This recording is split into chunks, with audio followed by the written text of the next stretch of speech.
Hello everyone, welcome to my channel Life Success Academy 1 पर आप सभी का बहुत बहुत स्वागत है। तो आज इस क्लास में हम विद्यापति से संबंधित महत्वपूर्ण वर्णन करने वाले हैं, जो कि परीक्षा की दृष्टि से बहुत ही महत्वपूर्ण टॉपिक है। इसलिए क्लास में अंत तक बने रहें। अगर आपको यह क्लास अच्छी लगे तो इसे ज़्यादा से ज़्यादा लाइक शेयर सब्सक्राइब करें। और देर न करते हुए क्लास शुरू करते हैं। नो बकवास, सीधी बात, चलो क्लास शुरू करें। क्योंकि अक्सर परीक्षाओं में विद्यापति से संबंधित बहुत सारे प्रश्न बनते हैं, तो उनका ही विस्तृत वर्णन इस क्लास में हम करेंगे। नंबर 1 देखते हैं। विद्यापति ने कुल 16 ग्रंथों की रचना की थी। कितने? विद्यापति ने कुल 16 ग्रंथों की रचना की थी, और यह 16 ग्रंथों की रचनाएं इन्होंने 3 भाषाओं में की थी: संस्कृत, अवट्ट और मैथिली। इन्होंने इसमें 13 संस्कृत की रचनाएं हैं इनकी, 2 अवट्ट में रचित हैं और 1 मैथिली में रचित इनकी रचना है। इस तरह से विद्यापति जी ने 3 भाषाओं में 16 रचनाएं की थी। विद्यापति की रचनाएं कीर्ति लता, कीर्ति पताका और पदावली जो है वो रासो प्रमाणिक रूप में उपलब्ध है। विद्यापति जी की सभी रचनाओं को देखते हैं तो 13 संस्कृत में रचित 13 यह जो रचना है, 13 रचनाएं जो क्रम से लगी हुई हैं, यह संस्कृत में है। तो इनकी संस्कृत की रचनाएं देखते हैं। सबसे पहले भू परिक्रमा। इनकी जो रचनाएं हमें क्रम से ज़रूर याद कर रहे हैं, क्योंकि इनकी रचनाएं जो हैं क्रम से लगाने के लिए भी पूछ ली जाती हैं, इसलिए क्रम से याद रखें। भू परिक्रमा। नंबर 2 है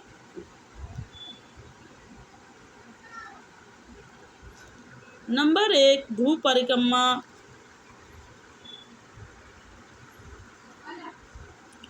नंबर 2 पुरुष परीक्षा। नंबर 3 जो है लिखनावली, ये जो हैं संस्कृत में रचित हैं। नंबर 4 विभाग सार, यह भी संस्कृत में ही रचित रचना है। नंबर 5 है शैव सर्वस्व सार, यह भी संस्कृत में रचित रचना है। नंबर 6 है प्रमाणभूत प्राण, और नंबर 7 है दान वाक्यावली। यह सभी जो रचना हैं विद्यापति जी के द्वारा संस्कृत में रचित बहुत ही महत्वपूर्ण रचनाएं हैं। नेक्स्ट देखते हैं। नंबर 8 है गंगा वाक्यावली। नंबर 9 जो है दुर्गा भक्ति तरंगिणी। नंबर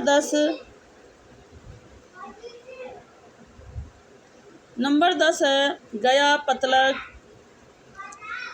नंबर 11 वर्षा कृत्य। नंबर 12 मणि मंजरी। नंबर 13 गोरख विजय।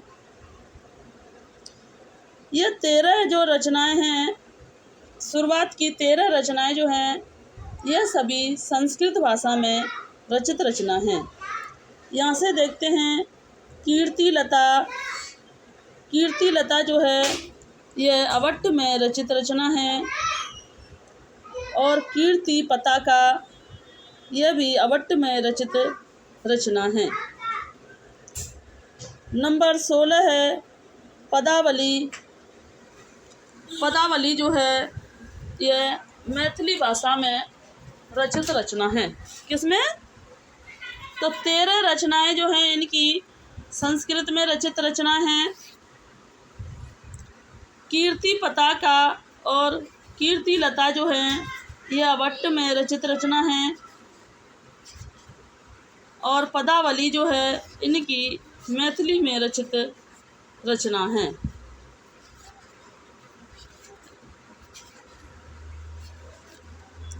नेक्स्ट देखते हैं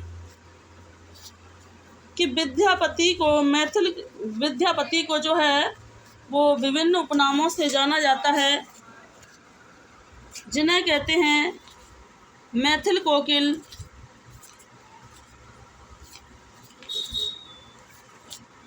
अभिनव जयदेव,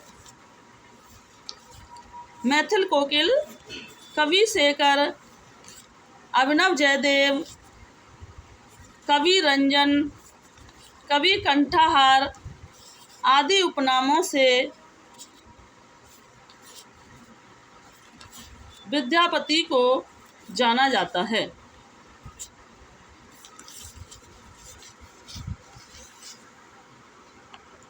नेक्स्ट देखते हैं विद्यापति ने अपनी रचना कीर्ति पताका को कहानी कहा है।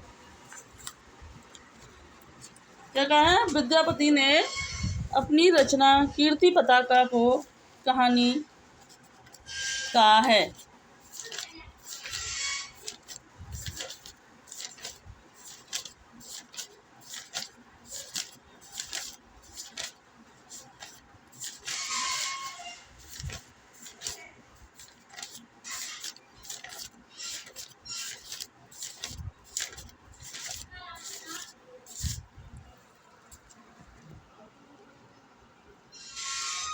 विद्यापति ने अपनी रचना कीर्ति पताका को जो है कहानी कहा है।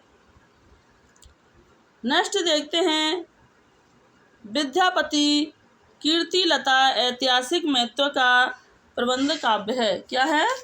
विद्यापति कृत जो रचना है वो ऐतिहासिक काव्य का महत्व प्रबंधक काव्य है। नेक्स्ट देखते हैं पदावली विद्यापति के यश का आधार है। कौन सी? पदावली जो है वो विद्यापति के यश का आधार है। पदावली जो रचना है वह मैथिली में रचित है। नेक्स्ट देखते हैं विद्यापति की पदावली भक्ति परक रचना है या श्रृंगार परक।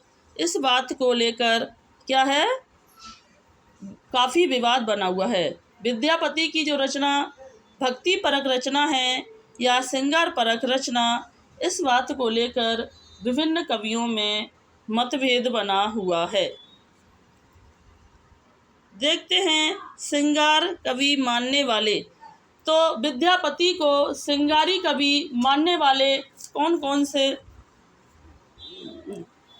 लेखक हैं, देखते हैं। इनसे प्रश्न बनता है कि श्रृंगारी मानने वाले विद्यापति को श्रृंगारी कवि किसने माना है, रहस्यवादी कवि किसने माना है, या इनको भक्त कवि किसने माना है। इसलिए यह परीक्षा की दृष्टि से बहुत ही महत्वपूर्ण टॉपिक है।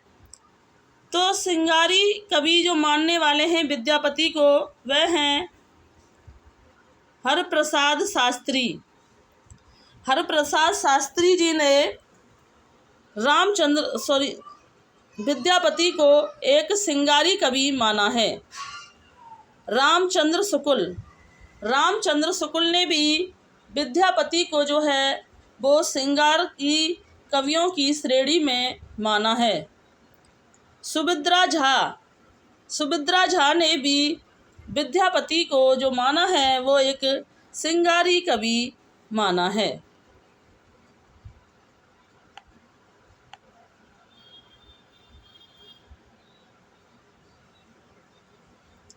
नेक्स्ट देखते हैं राम कुमार वर्मा। तो राम कुमार वर्मा ने भी विद्यापति को जो माना है वो एक श्रृंगारी कवि माना है। नेक्स्ट देखते हैं राम वृक्ष बैनपुरी। तो राम वृक्ष बैनपुरी जी ने भी विद्यापति को एक श्रृंगारी कवि ही माना है। आदि विद्वानों ने विद्यापति को श्रृंगारी कवि माना है। नेक्स्ट देखते हैं, भक्त कवि मानने वाले हैं। तो विद्यापति को भक्त कवि जो है माना है, वो किसने माना है? तो विद्यापति को भक्त कवि मानने वाले कवि हैं बाबू ब्रजनंदन शाह। बाबू ब्रजनंदन शाह ने विद्यापति को क्या माना है? एक भक्त कवि माना है। श्याम सुंदर दास ने भी विद्यापति जी को भक्तों की श्रेणी में ही माना है। हजारी प्रसाद द्विवेदी जी ने भी विद्यापति जी को भक्त कवि ही माना है। नेक्स्ट देखते हैं, रहस्यवादी कवि मानने वाले।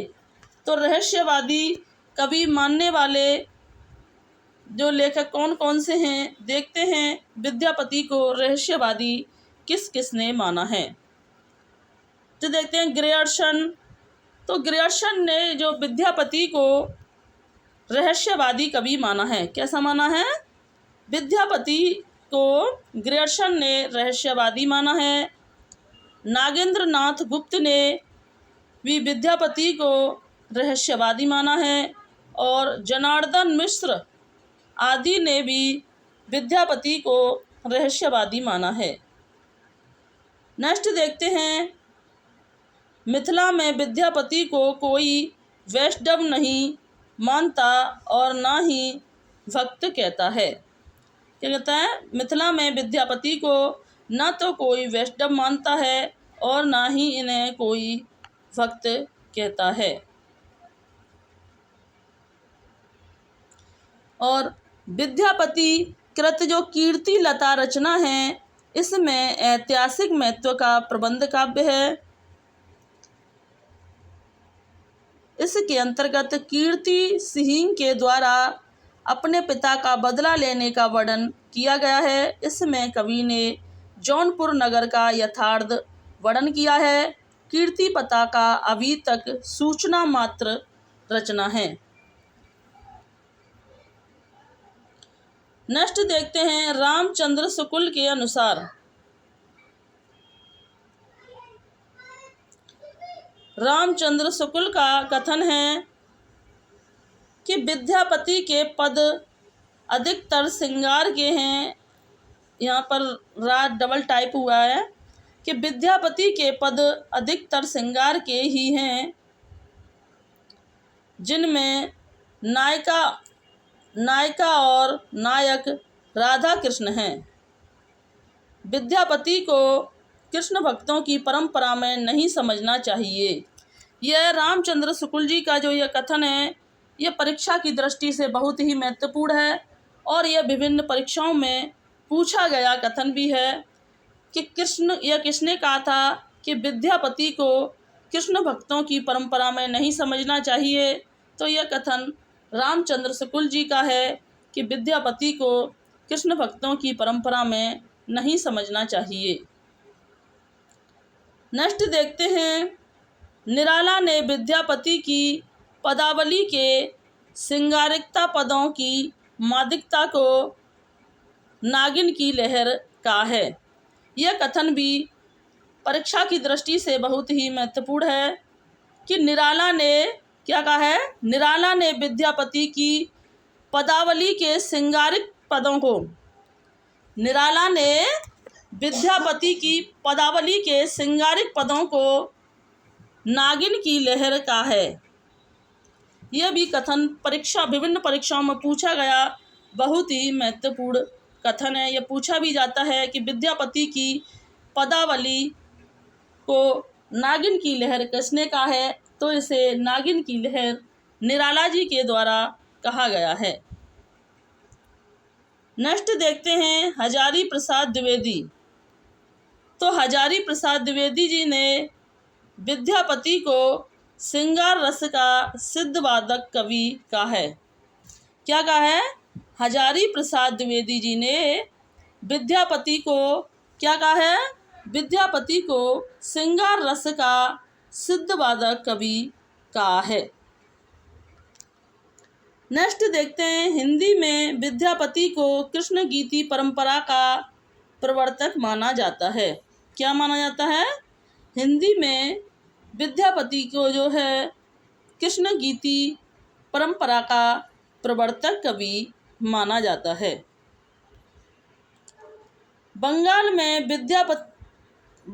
में विद्यापति को लोग वैष्णव भक्त कवि मानते हैं। क्या मानते हैं?